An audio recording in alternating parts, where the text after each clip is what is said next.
بسم الله الرحمن الرحيم السلام عليكم ورحمة الله وبركاته نحمده ونصلي على رسوله الكريم أما بعد فأعوذ بالله من الشيطان الرجيم بسم الله الرحمن الرحيم وننزل من القرآن ما هو شفاء ورحمة للمؤمنين ولا يزيد الظالمين إلا خسارا صدق الله المولانا العظيم সম্মানিত বন্ধুগণ, তো আপনারা সকলেই কেমন আছেন? আশা করি আল্লাহ সুবহানাহু ওয়া তাআলার রহমতে সকলেই ভালো আছেন। আমিও আল্লাহ সুবহানাহু ওয়া তাআলার রহমতে খুবই ভালো আছি, আলহামদুলিল্লাহ। সম্মানিত বন্ধুগণ, তো আজকে একটি বিষয় আপনাদের মাঝে আসলাম। বিষয়টি অত্যাধিক গুরুত্বপূর্ণ একটি বিষয়। বিষয়টি হইতেছে মনের কষ্ট দূর করার জন্য কোরআনী সহজ একটি আমল। এই আমল করার দ্বারা খুব সহজেই মনের কষ্টগুলো আল্লাহ তাআলা দূর করে দিবেন এবং এই আমলটি বহু পরীক্ষিত একটি আমল। এই আমলটি বহু পরীক্ষিত। আমি নিজেও আলহামদুলিল্লাহ বহু মানুষকে দিয়েছি এবং তার রেজাল্ট প্রত্যেকেই পেয়েছে এবং আমাকে জানিয়েছে। কাজেই এই জন্য আজকে আপনাদের মাঝে এই আমলটি শেয়ার করা। এই জন্য শেয়ার করা কারণ ইদানিং একটু ব্যস্ততার কারণে যারা মেসেজ দেন, হোয়াটসঅ্যাপে ভয়েস দিয়ে রাখতেছেন, তো তাদের প্রত্যেকের আমলগুলো দেওয়া সম্ভব হইতেছে না, বিদায় আস্তে আস্তে দেওয়ার চেষ্টা করতেছে ইনশাআল্লাহ। তো একটু ধৈর্য ধরবেন।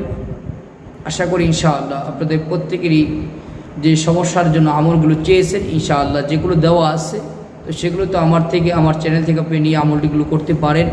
আর যেগুলো দেওয়া নেই ইনশাআল্লাহ আমি দেওয়ার চেষ্টা করতেছি ইনশাআল্লাহ। তাহলে আজকে বিষয় হইতেছে মনের কষ্ট দূর করার জন্য, মনের দুঃখ দূর করার জন্য কোরআনই একটি আমল।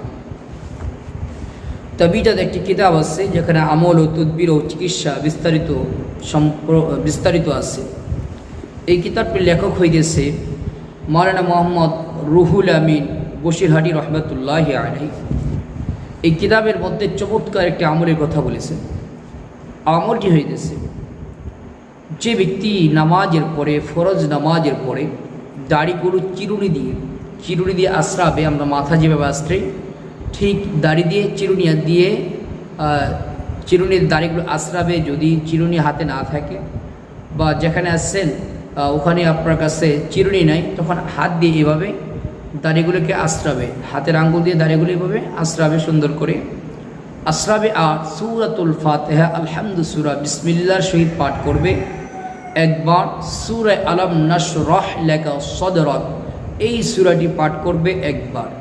কেউ যদি ফরজ নামাজের পরে এইভাবে দাঁড়িয়ে আশ্রয় চিরুনি দিয়ে এবং সূরাতুল ফাতিহা সূরা আলাম নাশরাহ তেলাওয়াত করে, আল্লাহ তাআলা তার মনের দুঃখগুলো, মনের কষ্টগুলো আল্লাহ দূর করে দেন। সুবহান।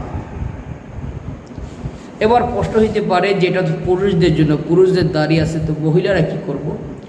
মহিলাদের ক্ষেত্রে মাওলানা মোহাম্মদ রুহুল আমিন বশিরহাটি রহমতুল্লাহি আলাইহি তার কিতাবের মধ্যে বলেন মহিলাদের জন্য হইতেছে তারা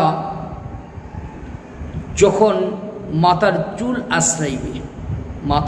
আশ্রাবে বা ফরজ নামাজের পরে প্রত্যেক ৫ ওয়াক্ত নামাজের পরে চুল আশ্রাবে এবং সূরাতুল ফাতিহা সূরাতুল আলাম নাশরাহ লাকা সাদরাক তেলাওয়াত করবে, ইনশাআল্লাহ তাদেরও মনের কষ্ট, মনের দুঃখগুলো আল্লাহ দূর করে দেবেন ইনশাআল্লাহ।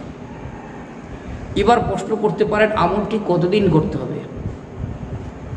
সম্মানিত বন্ধুগণ, আমলগুলো আমি যাদেরকে দিয়েছি তাদেরকে বলে দিই, আপনি আমলগুলো নিয়মিত কন্টিনিউ করেন যতদিন পর্যন্ত মনের মধ্যে আপনার কষ্ট আছে, দুঃখ আছে।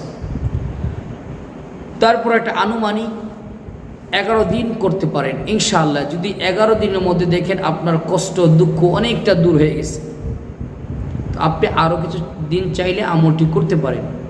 আমলটি করাও কষ্ট না, আর আমলটি করলে কোনো বিফলে যাবে না, সব তো হবেই। কোরআনী আমল এমন একটি পদ্ধতি যে করলে বান্দার দুইটা ফায়দা। এক, পরকালে বান্দা বহু সওয়াবের মালিক হয়ে যাবে, এই কারণে আল্লাহ তাআলা তার নাজ নিয়ামত জান্নাতের মধ্যে সৌন্দর্য আরও বাড়িয়ে দিবেন। 2 নাম্বার, যেই সমস্যার জন্য আমলগুলো করবে সমস্যাও সমাধান হবে। তাহলে আমল করার দ্বারা দুনিয়াতেও সমস্যার সমাধান, আখিরাতেও কামিয়াবি। এই জন্য কোরআনে আমলগুলো করার চেষ্টা করবে ইনশাআল্লাহ। আল্লাহ সুবহানাহু ওয়া তাআলা আমাদেরকে কোরআনে আমলগুলো করার তৌফিক দান করুন, আমিন। আসসালামু আলাইকুম ওয়া রাহমাতুল্লাহি ওয়া বারাকাতুহু।